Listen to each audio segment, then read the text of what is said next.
Welcome to another Real Estate Sessions Rewind session. This week we're going back to September of 2023, and we're going to be talking to DANI VANDERBOEGH. This was a really fun episode. DANI does some great stuff in INMAN news, so let's get this thing started. I recently actually just had a title change. I'm now the service editor, and that means that I handle our service journalism. And if you're unfamiliar with what that is back in the newspaper days, it would be the things that you would kind of cut and clip and maybe put on your refrigerator. That really good, I know I'm going to use this later kind of stuff. So my job is to figure out how we can take what's going on in the industry, what's going on in the news, and make it serviceable for the reader to use that information in their business. You're listening to the Real Estate Sessions, and I'm your host, Bill Risser. With nearly 25 years in the real estate business, I love to interview industry leaders, up-and-comers, and really anyone with a story to tell. It's the stories that led my guests to a career in the real estate world that drives me into my 9th year and nearly 400 episodes of the podcast. And now, I hope you enjoy the next journey. Hi, everybody. Welcome to episode 363 of the Real Estate Sessions podcast. Yes, we're in year 9. Thank you so much for tuning in. Thank you so much for telling a friend. I have a fantastic guest lined up today. We are going to be talking to the contributor wrangler, the columnist that handles the Real Tea column and part of the INMAN team. I'm going to be talking to DANI VANDERBOEGH. And for those of you who have been in the INMAN world, maybe as an ambassador like I am, you've met DANI. She's an amazing woman, and we're going to have a lot of fun with this. So let's get it started. DANI, welcome to the podcast. Thank you so much for having me. We go way back. You've been with INMAN for 8 going on 9 years. Does that sound about right? That's exactly right. Yeah. And I've been an ambassador at INMAN. At that time, I was one of the gang that was kind of that core group that got through the teens, I guess we'll say, because there's definitely a different shift in the plan, which there should be. There always should be some shifting in that group of people. So I would run into you at events and things. And so that's very cool.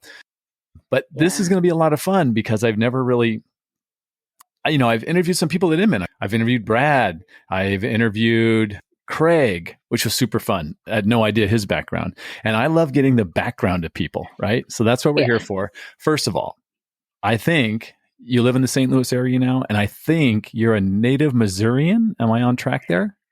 You're close. I moved here when I was 3. Okay. That's close enough. I think that's... Yeah. If you say, I don't remember much else, let's say. Yeah, that's true. And so my first question is this. What do we need to know about Missouri that we don't? And what should we forget about Missouri that we believe? That's a tricky one. You can go anywhere you want. I would say that our super loud politicians don't necessarily echo the sentiments of the entire state. Okay.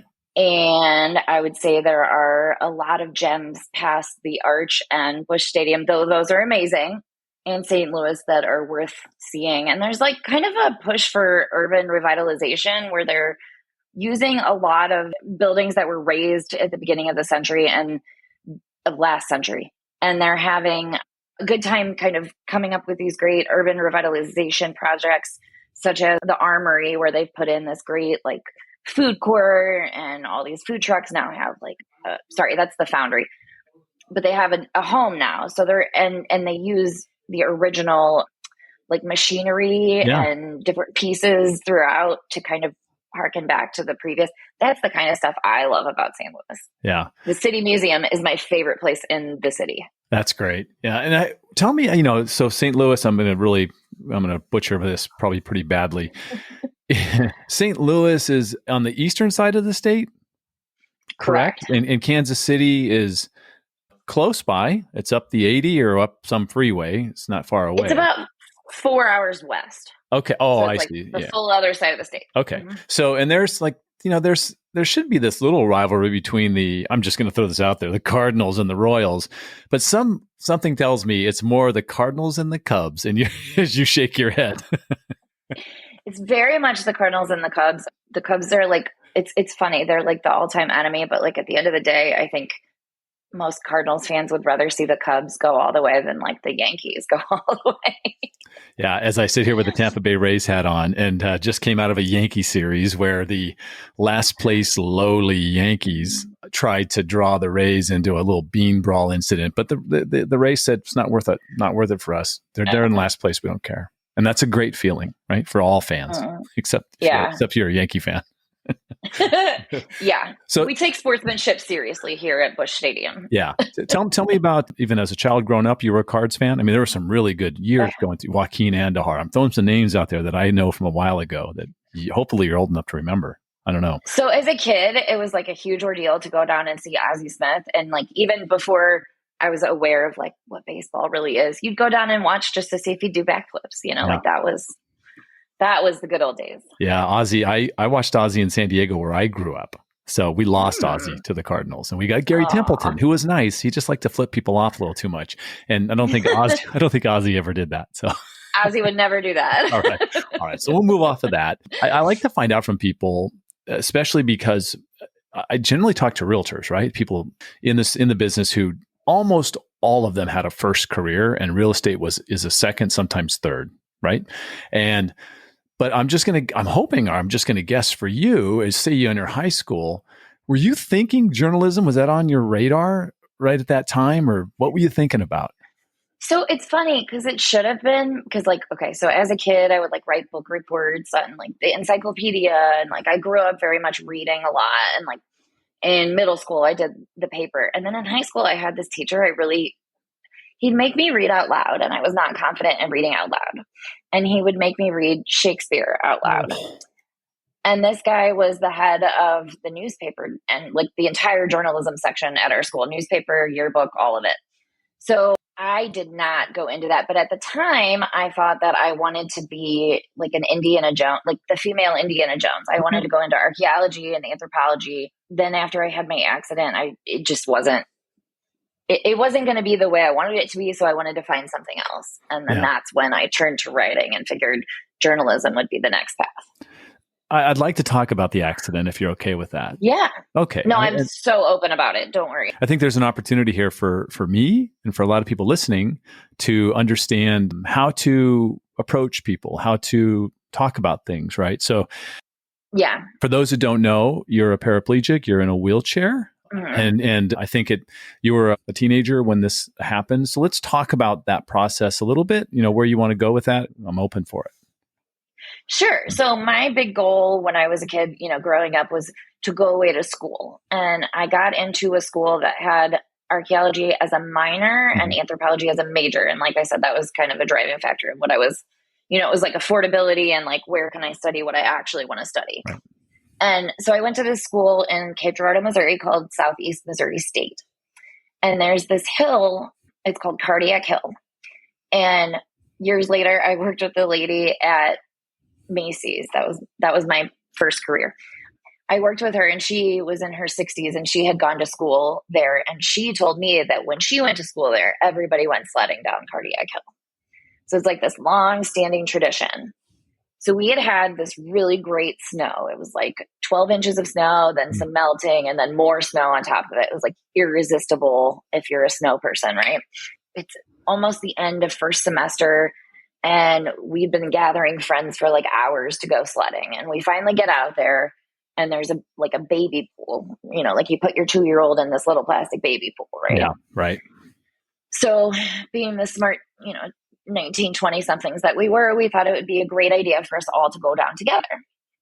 And the hill is so steep and the snow is so deep that the boys had to like pull it up, like it took several boys to pull this pole up to the top of the hill. And by the top, I mean like maybe halfway, because they pulled it to the closest tree, braced it up against the tree, let some boys get in, let the girls get in, and then the rest of the boys got in. All in all, there was maybe 10 of us. Wow. And on our way down, so either we hit a bump or somebody bailed and we turned trajectory. And so now we were facing backward. And when we got to the bottom, we hit like a light post. And so everybody just kind of dogpiled like right on top of me. And fortunately, nobody else was hurt. And I kind of knew immediately, like, I knew something wasn't right. I said, just leave me here and call 911. And that's what we did. And I went to the hospital there. Unfortunately, they didn't have, the right facilities for spinal cord injury, which is what I had. For those of you who know what that is, it's at the T12L1 level. So it's pretty low and it's incomplete, which means I do have some movement, some feeling below the waist. And so they couldn't air vac me up to St. Louis. So we ended up like taking an ambulance up. And then I had like a long surgery, and then they switched me over to rehab facility. And then I went back and had another surgery and then rehab facility until February. That was December 5th. February 13th is when I got out of the hospital. And at that point, you're at a place where there's not going to be any improvement, or is there always a chance? How were you feeling at that point? At that point, I was fully hopeful that I would be, up and walking immediately. And then, my question to you is this: you probably have people come up to you and ask you, why are you in a wheelchair? What is the proper way to ask that question, or is there no proper way? So I think it depends on kind of your rapport with that person, right? Like, I think if you just walk up to a stranger, that's kind of uncomfortable. You wouldn't just walk up to a stranger and ask them about, like a deformity or a birthmark or whatever, use your judgment. Right. However, there are many in my belief system who, we believe in talking about it because that's what creates awareness. And if we have awareness, that's how we move forward. Right. So like for me, I'm happy to talk about it. And a stranger could walk up and ask me and I would give them the full story, but other people maybe are more sensitive. And there's a grieving process that goes along with the whole thing. Like you're grieving who you were. And it takes, I don't even think I realized it as I was going through it, but like it takes time. And if you catch somebody who's maybe a little in their grieving, they may not respond in the same way. Right. What would you wish people knew about your life in a wheelchair? What should we understand? Does that make sense? Yeah. Okay. I think that there's this misconception that like, you're in a wheelchair now, you can't do any of the things that you did before, and like your life is virtually over. And like that happened when I was 19, and since then, I've had a career, stopped that career, got my master's degree, started a new career. I'm scuba dive certified. I've done a half marathon. I've had a baby. Like that, there's very little that I feel like I haven't accomplished. It just doesn't look the same way as it did when I was 19. Right. Yeah. That's great. That's great to hear. I love that. You mentioned the second career. Let's start there because this is really exciting. You got your master's at the Missouri School of Journalism, which doing a little research, and I knew it was important because I always think of Northwestern for like certain things, and I think of Syracuse for other things, and Missouri's the other one, right? Like there's these three schools that feel like they're, whether it's on air or writing and that sort of thing. But I found a couple places that said it's arguable that the Missouri School of Journalism is the best school of journalism, not only in the country, but in the world. That's pretty cool. Is that? So let's talk about, first of all, that experience. And obviously to me, it's obvious why you chose it. It's the best. Well, the location didn't hurt as it's about 90 minutes from where I currently live. Okay. But fortunately, maybe part of the career path was determined by the fact that one of the best journalism schools in the country, and arguably in the world, is in my backyard. So backing up. So when I had my accident, I was like working weekends at Olive Garden. And long story short, I got fired for opening the door after close, even though I had asked for managerial permission to open the door. It pretty much felt like they didn't want me there, and I was okay not being there if I was not wanted. Sure. So I went across the street and applied over at Macy's and got hired almost immediately. And I sold housewares, and I was working through, my undergrad degree. I had a slew of health problems throughout my undergrad degree that were just, like random and made it harder. I graduated in 4 years, which at the time, that was a big goal for me because, like I said, college was my first goal. Mm-hmm. But then when I graduated in 2006. And as you know, like housing hit bottom in 2008. So like there weren't a ton of jobs. I knew I wasn't getting a job in communications. Right. So I went to Macy's and I got a job there, and it was good enough money that I could, like use my disability money at the time to pay for my education and live on my own. Because I went back to my parents' house for about 6 months, and they live in a 2-story, and we just realized it wasn't going to work long term pretty quick. So I had to get an apartment. I got an apartment with a couple of girlfriends and kind of like learned to live on my own in that way. Awesome. With a safety net, right? Mm-hmm. Yep. And then I lived with a boyfriend for a couple months, and then I realized I didn't enjoy living on someone else's lease, and I went and got my own lease. So now I'm living by myself. But I'm still like 15 minutes away from my parents, and I have a fabulous support system, but they're like maybe a little too supportive sometimes. Sure. So they would just take care of things. And it's like, I knew I wasn't really fully taking care of everything that I would need to if I was going to move away. Right. Mm-hmm. So I started this mentally, I called it Project Cut the Cord.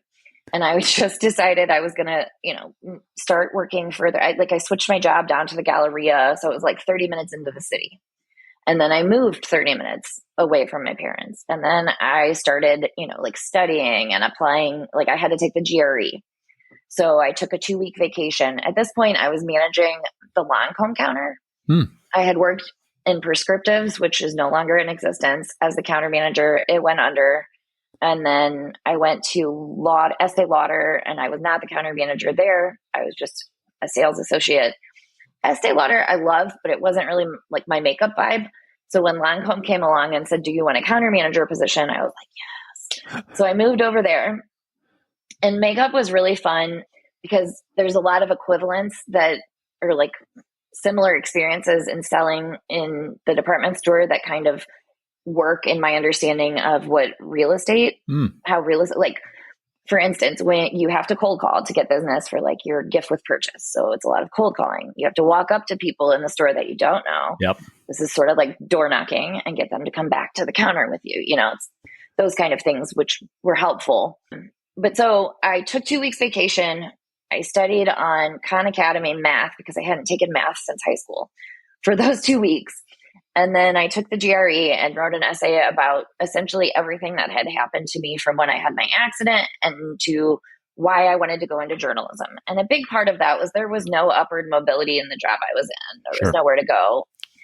And it wasn't what I wanted to be doing when I was, 45 or 50. I wanted to do something that to me would be fulfilling, would change day to day, that would have travel opportunities. And I wanted to get my master's in journalism. So I applied. By the grace of God, they took me. And I mean, at this point, I had no practical, like I'd never worked in an office. I didn't even really have a professional email. I didn't have any kind of technical skill whatsoever. Like iPhones were just, I don't think I even had one yet. They were just becoming affordable, So in 2012 is when I went to J school. And the reason that I personally would argue that it's the best school in the world is I had, your master's program is 2 years and I knew nothing going in. And by the end, I wouldn't say I was like a great journalist or anything, but I had the foundation to build on the skills that I needed to become, someone who could do this as a profession. And luckily I landed at INMAN and they've been so nurturing. That's awesome. As you come out, a proud tiger, I'm hoping. Yeah. Okay, good. Was INMAN the first thing you did, or, was real estate on your radar, I guess is the question. So no, actually, so you're supposed to, like I said, you're supposed to have 2 years for your master's, but I wanted to stay a little bit longer because I knew I really didn't know everything and I had more to learn. So I stayed over the summer after I was supposed to graduate. And then I took the next semester to defend my professional project, which is like a mini thesis with professional component. And so to fill that time between when I was supposed to graduate and when my next job, I made sure to get an internship. So I worked at this alt weekly in Greensboro, North Carolina. And it was fun. It was like, editing, like basic editing and like writing about food and theater. And so it was fun. But it was mostly to fill the resume because I didn't have a whole lot. And so I had been interviewing for jobs there. I don't have any family there. I was just wanted to live somewhere else and see how it went. And this gentleman, Britt Chester, had taken over as editor-in-chief shortly after I arrived. And he had worked with Amber Toffin, who you'll probably remember from way back. And she was the editor-in-chief at INMAN at the time. Mm-hmm. And I swear, we were walking out of work one night and he looked like a bolt of lightning hit him in the head. And he was like, I know someone who's looking for a journalist. You could be that journalist. And yeah, she hired me. I talked to Brad a couple days later. And that's when I started with 50 contributors. And the rest is history. Yeah, and I know Britt as well, because he helped out with some really cool software to make the INMAN Connect experience like real time right now. It was super cool. We felt like we were all photojournalists if you did it right. And he would be, he'd be super happy if you sent him some good B-roll. So shout out to Britt. That's great. Britt, for all you do. Yeah. So first of all, just a quick question. Brad's an interesting guy. Do you have a story you want to share about Brad that you can share? Yeah, actually. And I'm going to try really hard not to cry. Oh. So when I had my daughter, she was premature. She came at 26 weeks and 4 days. So it was just over 6 months. And I did not have a ton of vacation time saved up.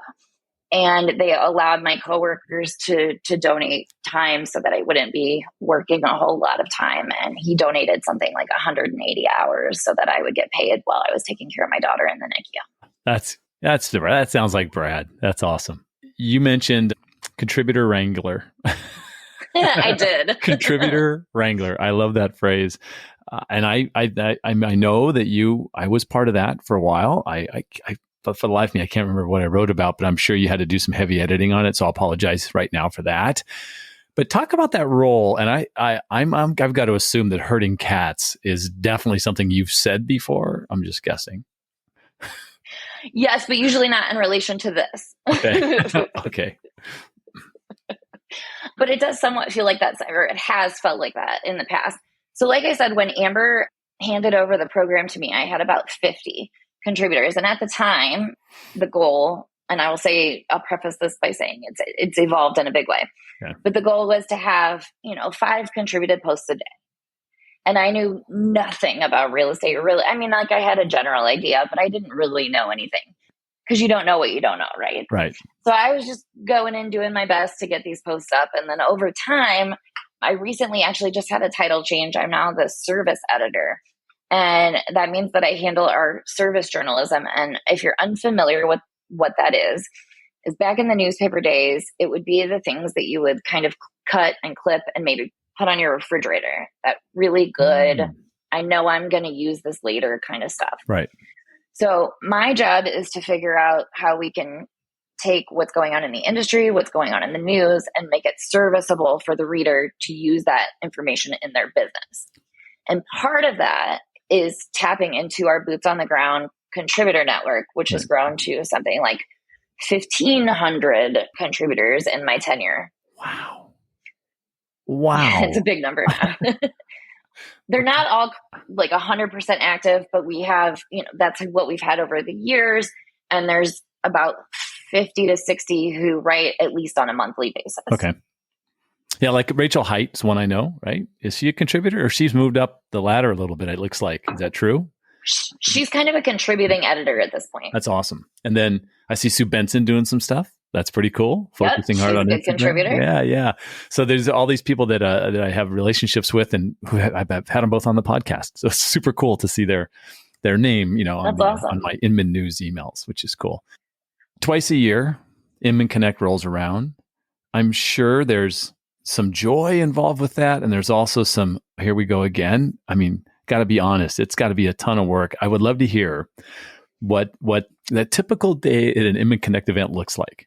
There's got to be deadlines looming, because there's content going out the next day. So I will start by saying that, like 8 years ago or even 5 years ago, it looked very different than how it looks now. A big part of my job is recruiting new contributors. So I spend a lot of my time now trying to have FaceTime with people. Yeah. Meet new people, have FaceTime with the people that I already work with, see as much on stage content as I can so that we can translate, what the conversation is to our pages. I actually spoke at this last Connect, both on the Woman Upstage, and I hosted the great door knocking debate with Rachel Height and Ernesto Vargas. Yeah, that was great. It was they were both really great. Yeah. Both contributed. like both are contributors. So they had both contributed a bunch of pieces on the topic prior, and that's how that panel came to be. Nice. That's nice. So what's that timing look like though, as far as, someone like Craig, who's writing madly, right? Reporter. Yeah. How's that go?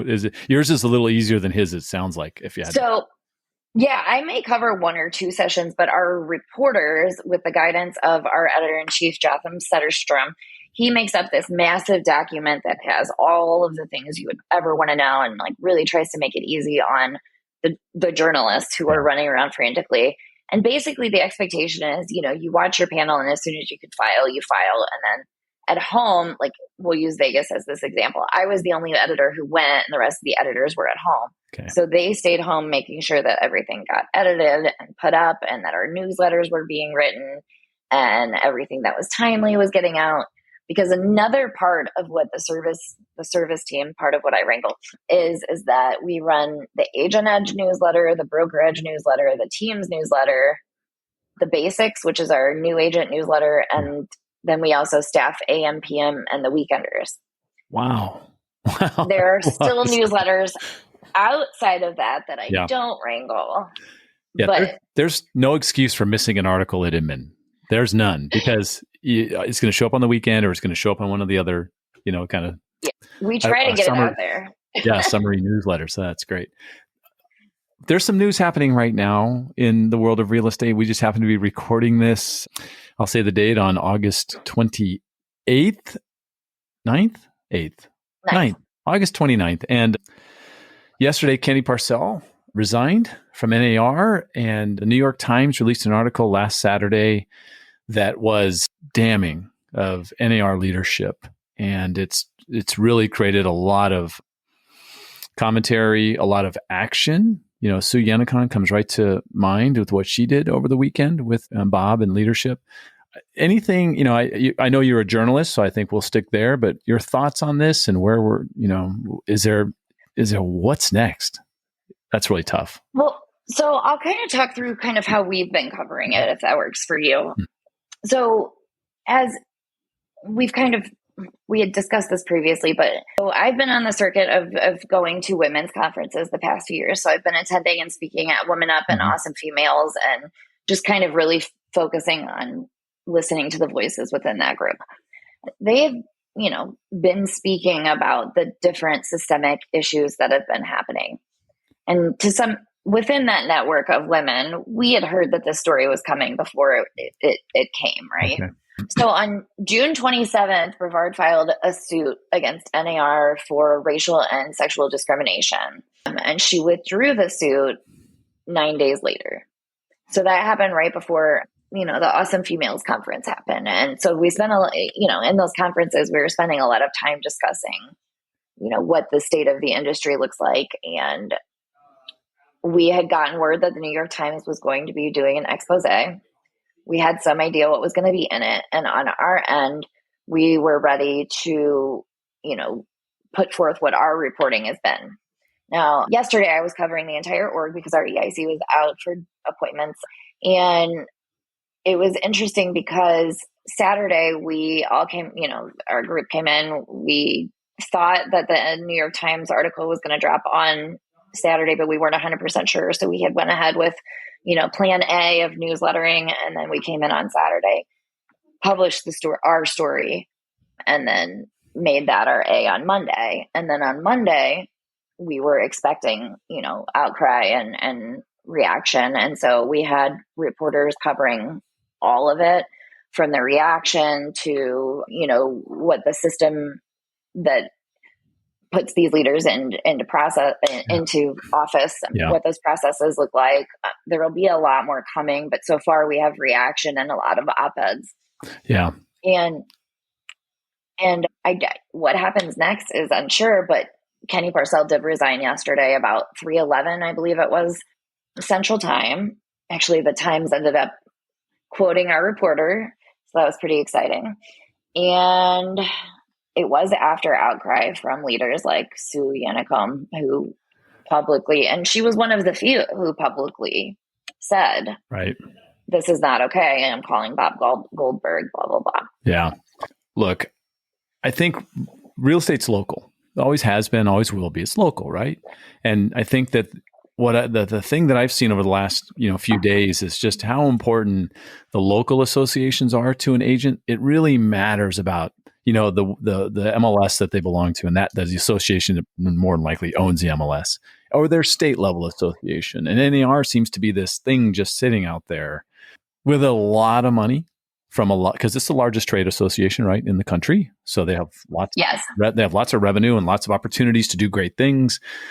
And maybe those opportunities aren't being met. So it's going to be interesting to see where this all plays out. But it was, for me, shocking, yet at the same time, you're like, oh man, maybe we should have seen something along these lines coming. Does that make sense? Yeah. What's interesting though is, so since the first lawsuit had dropped in June, I did some reaction after that story. I helped with the reaction on that story because I'm plugged into that women's network. And unfortunately, most people I called weren't surprised by it. It was mostly women. And the flip side of that is that there's so many people who just they feel they can't talk about it. There's contracts with NAR, there's contracts with other associations.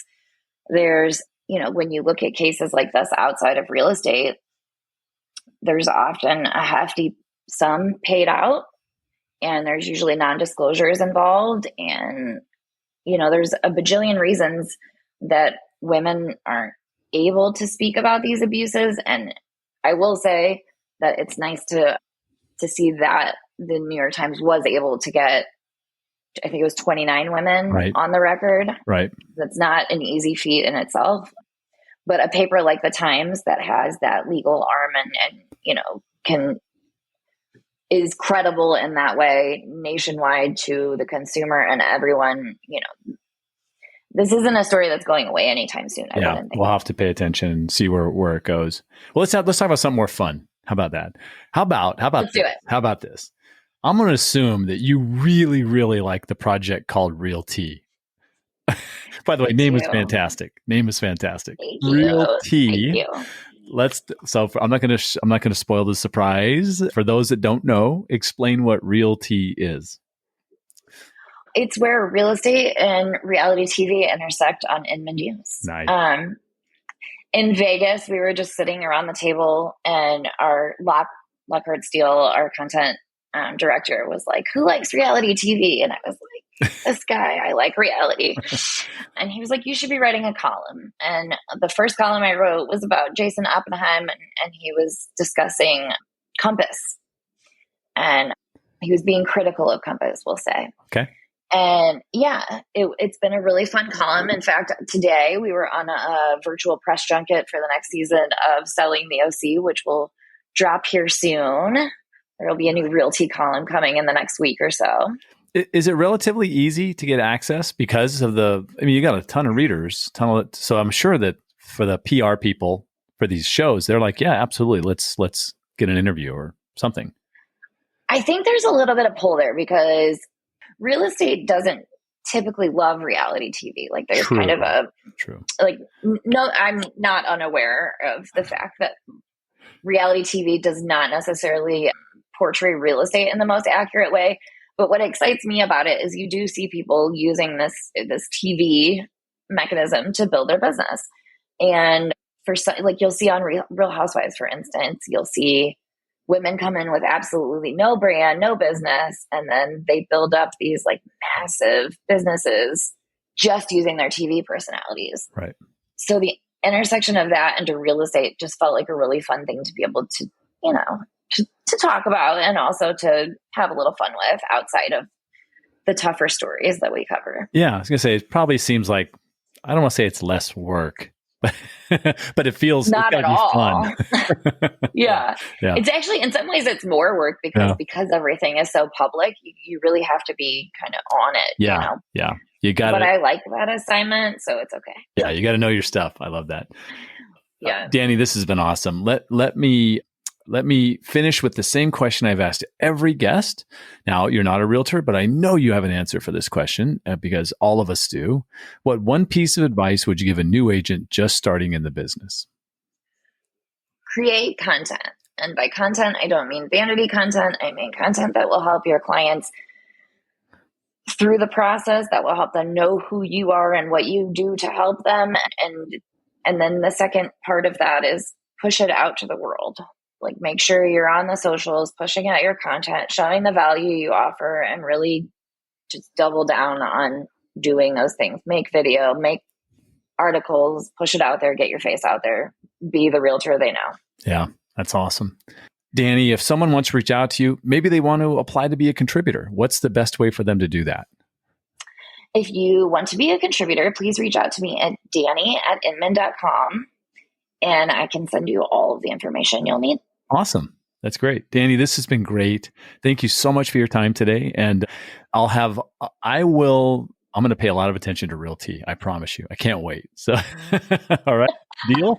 I'm so excited. Thank you so much for having me. It's been an honor to be included on this long-running podcast that I've listened to so many times. Awesome. Thank you. Thank you for listening to the Real Estate Sessions. Please head over to ratethispodcast.com/RE sessions to leave a review or a rating, and subscribe to the Real Estate Sessions podcast at your favorite podcast listening app.